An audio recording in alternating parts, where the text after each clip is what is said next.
across Alligator Alley toward the East Coast. They could see the smoke plume from those fires over on the East Coast, so it's not just here that's to be concerned. Yeah, unfortunately, the drought's not going to end anytime soon, but what was different today is because of the cold front that recently moved across the area, the humidity plummeted and the winds really picked up. And we're still going to have the effects of that front tomorrow. So I just want you to be aware one more time here, especially tomorrow, that you need to be really careful when you do things like mowing the lawn and grilling outside. And if your kids have ATVs after school, using caution if they drive around, especially in grassy areas. And if I could ask the control room to flip over the prompter so I can see things in the studio, I would appreciate it.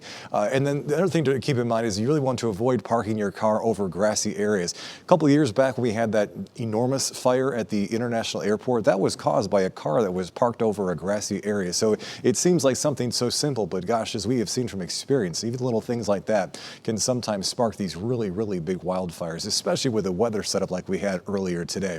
Now, I mentioned at the top of the newscast that overnight tonight, the winds will be a lot lighter tonight as compared to what they were earlier today. But tomorrow, the winds will get a little spunky from time to time, especially during the heat of the day in the afternoon. But today, we had wind gusts around 30 miles per hour. Tomorrow, they will be a little more tame, anywhere from 10 to 25 miles per hour, we'll say. So not as windy, but still windy enough to keep the wildfire threat relatively high.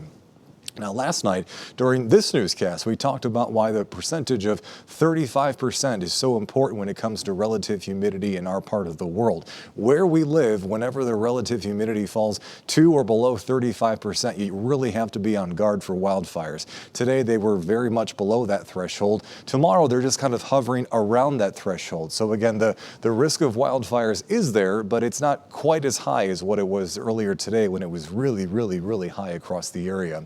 When you look at the regional relative humidity charts tomorrow in the afternoon, remember it's a relative value that changes with the temperature. It typically is lowest when the temperatures are highest. So during the heat of the day, when temperatures max out, that's when the relative humidity values are typically at their lowest. But if you go one more day in the future toward Thursday, notice during the heat of the day, the relative humidity values aren't quite as low. We even have some areas between 45 and 55%. So that's an indication that there'll be a little more humidity to work with toward Thursday and Friday, and that will help to mitigate the wildfire risk somewhat, along with the fact that it won't be quite as windy around here on Thursday or Friday. So yes, we'll continue the Gulf Coast weather impact day tomorrow because of the risk of wildfires, but the risk will be lower for us on Thursday and Friday. And look at that, we'll even offer the opportunity of a widely isolated shower. Nothing huge, but maybe a few showers here or there toward the end of the week as a little more moisture starts to stream back toward the Gulf Coast.